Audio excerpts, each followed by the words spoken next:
예, 안녕하십니까. 타워입니다. 오늘부터 이제 도덕경 본문에 대해서 강의를 한번 해보도록 해보겠습니다. 1장, 도덕경 1장 드디어 들어가는데요. 이 장이 제일 수많은 분들이 이 1장에서 해석이 난무하다 그럴까요?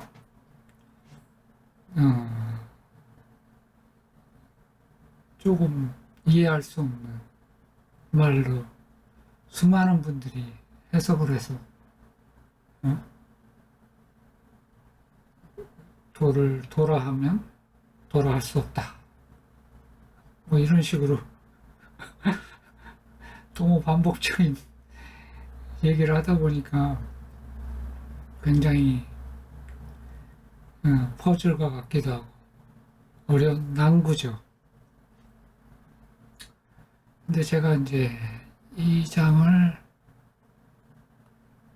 1장을 제목을 모든 것은 변한다 이렇게 제목을 지었습니다. 이렇게 해석하신 분이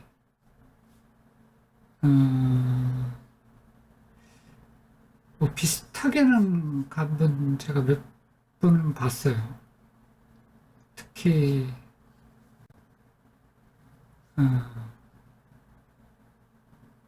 그런 학문적으로 하신 분들은 이렇게 해석을 못 하시고요. 라지니시 교수는 이제 좀 비슷하게 했죠. 뭐라 그랬냐면, 그 영문은 제가 정확하게 못 봤는데, 그분은 그렇게 해석을 하시더라고요. 도를 도라 하는 순간, 그 도가 아니다. 뭐 그런 식으로 설명을 하셨어요. 그 명가명, 똑같죠. 어떤 것을 그 이름을 그 이름으로 하는 순간 비상명, 그 이름이 아니다. 이런 식으로. 근데 이제 이걸 해석을 할 때 그분은 그렇게 하시더라고요. 그러니까 도라 하는 순간 그 도가 아니다. 이거는 이제 제가 이 일장의 주제 모든 것은 변한다. 이거를 이제 이해할 때 우리가 알 수가 있죠. 그러니까 이 말이 무슨 의미냐면 모든 것은 순간순간 끊임없이 변한다는 거죠.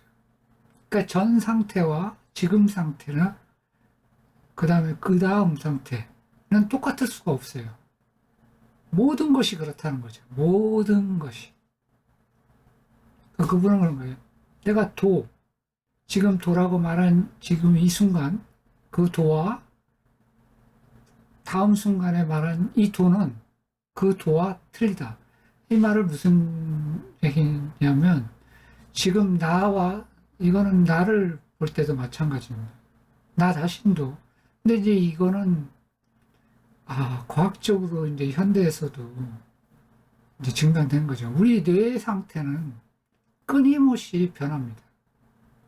그 전 뇌의 상태는 항상, 근데 이거를 무한히 보면은 항상 똑같은 순간은 없어요.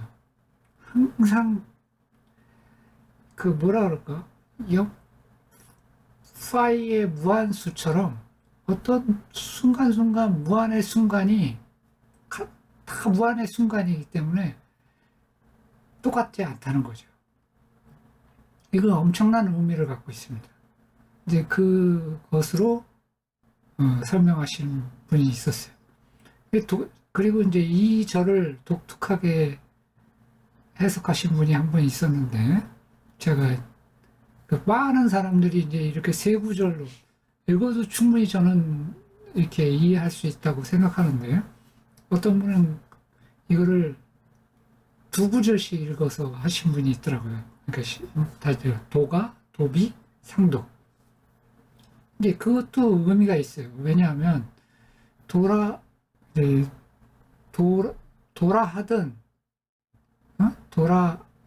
도가 아니든, 도는 도일 뿐이다. 상도. 항상 그 도일 뿐이다. 그죠? 그 도의 본질은 변하지 않는다는 거죠.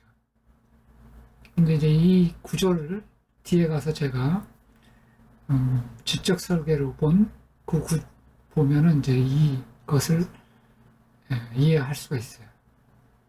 그 다음에 이제 이 첫 번째 구절은 에서 이제 그런 거죠. 만물이 모두 변한다. 두 번째 구절에서 이제 막히는 거죠. 두 번째 구절에서 이제 유명한 게 무명, 이름이 없이 천지지시, 유명, 이름이 있어 만물지모. 고 상무역, 상무역은 이제 상무역한다면 늘 무역한다면, 그 다음에 상무역, 늘 유역한다면, 즉 우리는 이관기묘, 그 기묘를 볼 수 있다. 뭐 이렇게 해석을 대부분 하죠. 근데 이제 이 말의 뜻을 제가 볼 때는, 만약에 제가 볼 때는, 그러니까 무명과 유명은 여기 상무역과 상유역하고 이렇게 같은 대칭된, 같은 의미라고 볼 수 있어요. 그럼 무명과 상무역, 상유역과 유명, 그 뜻을 제가 볼 때는 상무역이라는 건 직관으로 본다는 뜻이죠. 직관적으로, 본능적으로 내가 이제 이게 묘와 요를 또 해석할 때 이제 그거를 이해할 수가 있습니다. 여기서 묘와 요를 이제 키 포인트가 있는데, 묘와 요가 뭐냐라는 걸 이해하셔야 되는데, 묘와 요는 지금 철학적으로 볼 때, 동양 철학으로 볼 때 음과 양입니다. 또 여기 앞에 무와 유도 나오죠. 뭐가 있음과 없음이죠. 이제 원래 사전적으로 그걸 찾아보면 묘와 요는 오목하고 볼록한 거죠. 그 아니면 본체가 있고 거치대, 뭐 그런 뜻, 껍데기 이런 식으로 돼 있죠. 근데 제가 볼 때는 뭐 그러니까 모든 것은 이런 식으로 대칭적으로 돼 있다는 거죠. 묘와 요로, 그러니까 상대적, 그러니까 음과 양처럼 있음과 없음, 아니면 알맹이, 아니면 껍데기 이런 식으로 돼 있다는 얘기죠. 이제 그거를 이 쉽게 얘기해서 그 안에 알맹이를 보든 껍데기를 보든 똑같이 볼 수 있다는 거죠. 그걸 알 수 있다는 거죠. 뭘 알 수가 있냐면 이 천지지시와 만물지모를 알 수가 있다는 겁니다. 천지지시와 만물지모의 뜻은 그게 같은 의미입니다. 제가 이제 다른 천지라는 거는 그냥 우주 전체를 얘기하는 게 아니고 지구에 있는, 물론 이제 우주 전체도 뭐 그렇게 볼 수도 있죠. 일단은 이 지구라는 거에 대해서 제한적인 내 삶의 터전을 보는 거죠. 이 삶의 터전에 있는 것들, 그냥 제가 볼 때는 생명체라고 볼 수 있습니다. 수많은 나무와 동물과 그런 것들, 살아있는 것들과 그런 것들을 또 뭐 나무와 그러니까 이런 산과 바다, 그것도 마찬가지라고 저는 봅니다. 이런 모든 것들은 시작이 있다는 말입니다. 시작이 있다는 말은 여기서 말하는 건 누군가가 창조했다는 얘기예요. 누군가가 만들었다. 여기서 시는 누가 설계했다는 얘기입니다. 그래서 만물에는 지모, 만물에는 어머니가 있다는 뜻이죠. 여기서 어머니는 당연히 창조주입니다. 창조주가 있다는 것입니다. 그 천지의 모든 것은 창조주가 있다는 겁니다. 그걸 우리가 어떻게 알 수가 있느냐? 여기서 묘와 요를 제가 말하는 상무역과 이 직관적으로도 본능적으로도 알 수 있고, 나 자신을 보면 알 수 있습니다. 나 자신을 보면 알 수 있죠. 나 자신은 창조되었지만 나는 창조도 할 수 있습니다. 그렇죠? 그래서 제가 하는 말이 상무역이라는 건 직관이라는 거죠. 직관. 나 자체를 봐도 알 수 있고 상무역. 그러니까 상무역.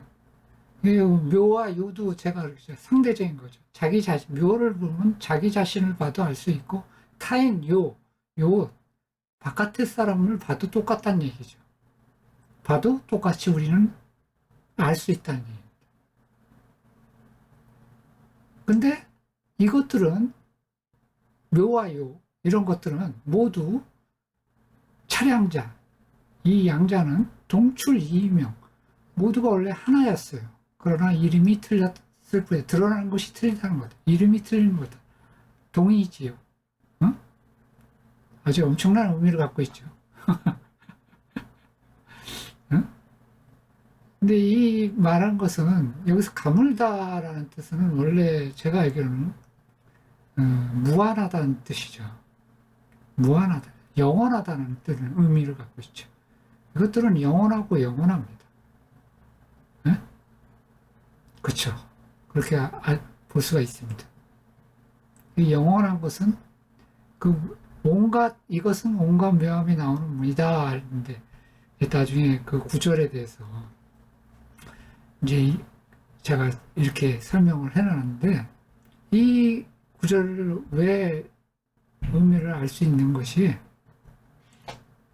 제가 앞에 서론에서도 이미 얘기했지만 이 구조를 이해한다면 우리가 알 수가 있어요. 그러니까 물질에는 이거 우주를 구성하는 모든 물질을 얘기하는 거죠. 그 물질에는 시작도 끝도 없다. 당신도 이미 들어본 적 있듯이 아무것도 없어지지 않고 아무것도 생기는 일 없이 다만 모든 것은 그 형태만 바뀌어갈 뿐이기 때문이다. 물질은 단지 그 형태만이 변해가는데 그것도 이를 실현시킬 수 있는 과학적인 수준에 도달한 사람들의 의지에 따라 가능할 뿐입니다. 이것이 진실, 우주의 진실입니다. 이거 제가 앞에서 강조했죠. 이 말을 이 도덕경 1장에서 말한 겁니다. 엄청나죠? 이 말을 이해하면 도덕경 1장을 이해할 수가 있어요. 핵심은 물론 영원히 변한다. 그걸 이해하는 거죠. 영원히 변한다. 그죠? 여기 나오죠. 형태가 바뀐다. 아무것도 없어지고 그 물질이 형태를 끊임없이 변해가는 겁니다. 이제 그거를 이야기했던 사람들이 다 있어요. 누구냐면 제일 유명한 사람이 그리스의 철학자 헤라클레이토스가 이런 얘기를 했어요. 어떤 것도 영원히 변하지 않는 것은 없다. 이 그리스 철학자 헤라클레이토스에 대해서 수많은 사람들이 뭐라 그럴까 이상한 말을 하는 사람이라고 다들 얘기했죠. 그러나 그렇지 않아요. 진짜 엄청난 사람이죠. 그리고 제가 제일 좋아하는 마르크스와 같이 살았던 프루동이라는 철학자가 그 사람이 쓴 책에 이런 내용이 나옵니다. 우주 자체가 무한하기 때문에 우주의 운동도 영원하다. 우리는 끊임없이 변화하는 우주와 함께한다. 이분이 이걸 어떻게 알았을까요? 당연히 철학자이기 때문에 이 내용이 예전 이런 헤라클레이토스 서양 철학에 이미 나와 있습니다. 헤라클레이토스는 서양의 붓다라 그러죠. 동양의 붓다, 진짜 붓다도 똑같은 말을 했습니다. 영원히 변하지 않는 것은 없다. 그리고 제가 아까 말한 서론에서 얘기했던 지적 설계를 쓰신 구술하신 이 라엘 마이트라케스도 똑같이 얘기했습니다. 공간과 시간을 막론하고 우리를 포함해서 그 어떤 것도 우주에서 일정한 것은 없습니다. 네, 이것이 바로 진실이에요. 어마어마하죠? 그 1장의 구절은 바로 요 물질에 대한 진실, 그리고 우리 지구상의 생명체, 우리가 살아가고 있는 모든 것들, 사실 이 생명체가 살기 위해서 우연히 만들어진 게 아니에요. 우리는 마치 이게 진화로 인해서 우연이 됐다고 생각하지만 그렇지 않습니다. 생명체는 그 진보된 과학자들이 이 생명체, 생태계를 이루기 위해서 설계한 거죠. 그 설계하려고 여러분도 알고 계신 분들 알겠지만 빛은 따뜻하지 않아요. 빛은 아시겠지만 빛이 이렇게 오다가 이 대기권이라는 볼록 오목 렌즈처럼 이렇게 대기권이 있어요. 거기를 통과를 해서 이 지구안이 따뜻한 겁니다. 이게 우연히 이렇게 만들어집니까? 이게 지구만이 생명체가 있는 행성만 이렇게 만들어준 거예요. 과학자가. 그리고 달도 저는 인공설이 있는데 이것도 당연히 만들어진 거라고 봅니다. 지구상의 생명체를 만들기 위해서, 음양을 위해서 음을 만들어 놓은 거죠. 양이라는 지구 자체는 있었지만 그걸만 갖고 생명체가 살아갈 수 없기 때문에 달이라는 걸 만들어 놓은 거죠. 달을 만들어서 그걸 태양과의 거리가 80분의 1, 크기도 80분의 1, 딱 그렇게 수학적으로 어마어마하죠. 그게 우연히 그렇게 만들 수가 없죠. 그것 때문에 민물과 썸물이 있고 파도 작용이 있고 그런 식으로 지구의 생명체들이 살아갈 수 있게 창조주께서 설계한 거죠. 설계한 겁니다. 그 여기서 나오는 과학적 수준에 도달한 사람들. 그러나 우리도 과학적 수준에 도달한 사람들이기 때문에 이런 창조를 합니다. 그러나 우리 수준은 아직 미미하죠. 생명체를 창조할 수 있는 과학 수준은 아직 안 돼 있기 때문에.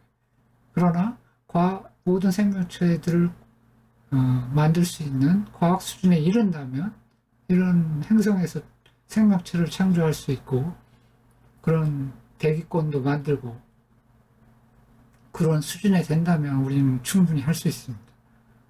그래서 이 장의 주제가 바로 영원히 변하지 않는 것은 없다.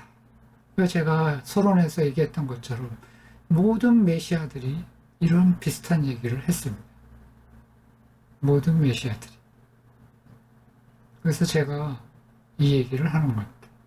그래서 이 1장의 도덕경의 1장의 주제가 모든 것은 변한다. 그것을 말하고 있다고 제가 말씀드리면서 이장 오늘 1장 강의를 마치도록 하겠습니다. 감사합니다.